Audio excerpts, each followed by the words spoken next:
میرے شہر کا ہر یتیم بچہ سن لے، میرے شہر کی ہر مجبور ماں سن لے، ہر مجبور باپ سن لے، عید کے دن گلیوں میں بھیک نہیں مانگنا، گوشت اکٹھا کرنے کے لیے عید خراب نہیں کرنی۔ وہ مجبور بچے، وہ یتیم بچے، وہ مجبور باپ، وہ میری مجبور بہنیں اور مائیں، وہ عید کے دن اٹھیں، تیار ہوں، مسجد رحمت العالمین آئیں۔ یہاں پہ آپ کے لیے دسترخوان سجا ہوگا، آپ بیٹھیں گے، عزت و احترام سے بیٹھیں گے، خوب کھانا کھائیں، اسلام آباد کی سیر کریں، واپس آئیں، پھر کھانا کھائیں۔ یہ پکا پکایا گوشت آپ کو ملے گا، لذیذ پکوان ہوں گے۔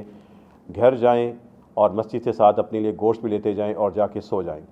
ہم آپ کو گلیوں میں دھکا نہیں کھانے دیں گے۔ عید کے دن آپ کو گلیوں میں مانگتا دیکھ کر ہم یہ منظر برداشت نہیں کر سکتے۔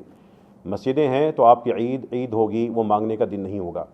کوئی یتیم بچہ جو باپ سے محروم ہے، اللہ کی آزمائش وہ اپنی جگہ، لیکن مسجد اس کا ساتھ دے گی۔ وہ مسجد میں آئے، اس کے لیے خصوصی ڈائننگ سجا ہوگا، وہ ہمارا مہمان خصوصی ہوگا، وہ ہماری محبت کا مستحق ہوگا، اس لیے کہ ہم ان کی امت ہیں جو خود بھی یتیم تھے صلی اللہ علیہ وسلم۔